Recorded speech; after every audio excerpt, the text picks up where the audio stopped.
Also today, President Duterte witnessed the assumption of Lieutenant General Ricardo Visayas as the 48th Chief of Staff of the Armed Forces of the Philippines. In his speech, the President stressed that part of his job is to bring peace to the country. More of this report from Rocky Ignacio.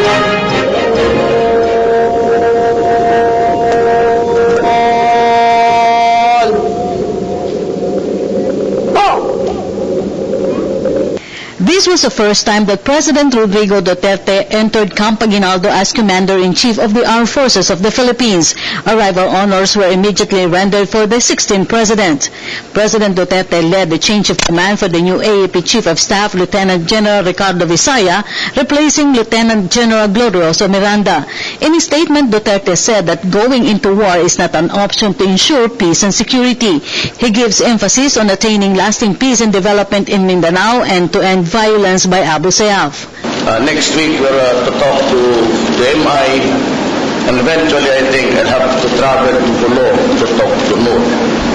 I am willing to give them safe conduct passes, only the leaders, at baka matsambahan ko na magkaroon tayo ng mapayapa.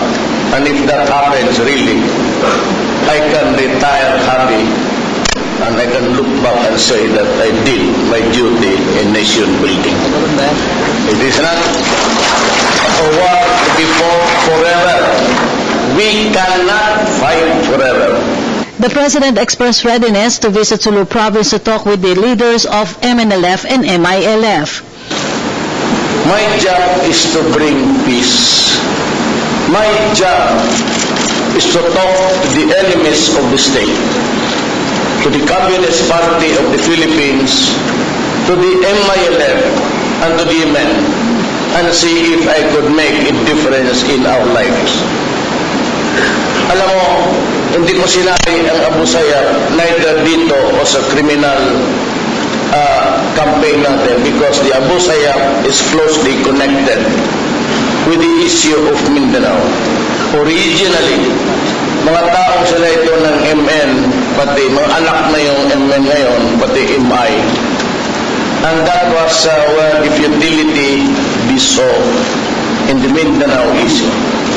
He also assured to end insurgency by talking peace with CPP, NPA, NDF. Alam mo, the first job of a president is not to go to war, but rather to bring peace to his land.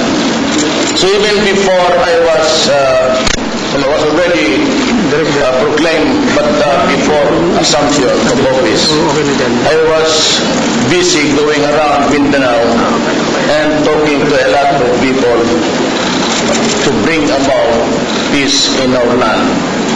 Started with the left and with the NPAs, and we got a favorable answer from the leaders, including Maria Sison, Jose Maria Sison.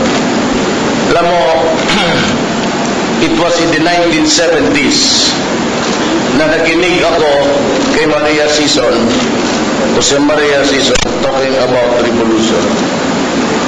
And I was then in the AB and half of it, well, of course, sa College of Law. And I am now 71 years old, and the Communist Party is still talking of revolution. Kaya sinabi ko sa kanila initially, anong gusto ninyo sa bayan natin? President Duterte asked soldiers to serve and protect the Filipino people. The President also warned drug syndicates and other criminals not to challenge his leadership. And in this our society now, nagbabahal yung droga, and drug lords, and the criminals. And there were a lot of Chinese citizens, Filipino or otherwise, kidnapped, ransom demanded, but they were never really returned.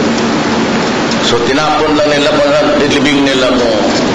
These are the things that we have to stop. And that is why I said I would be harsh. Not cruel, but I would be harsh. And wala akong tolerance sa droga.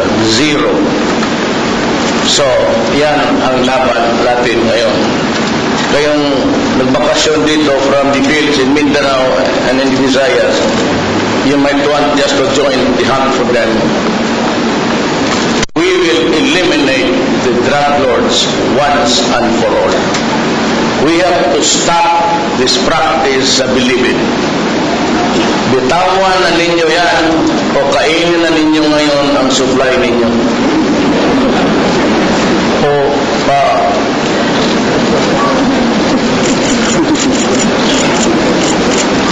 na nawala ka talaga ang pasensya ko sa inyo.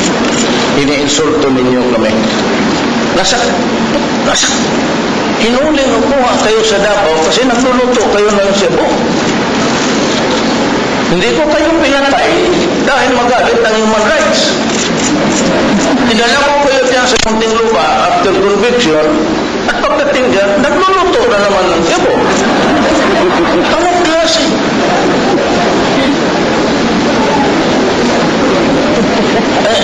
Noon kasi hindi ako presidente. Ngayon, well, we'll just have to make some adjustment. You know, there is always a time for everything. There is always a time for you to make money and make a mockery out of our laws. There's always a time for you to be in control even if you are inside the prison. But there is always a time to rest and to die. For the People's Television, Rocky Ignacio.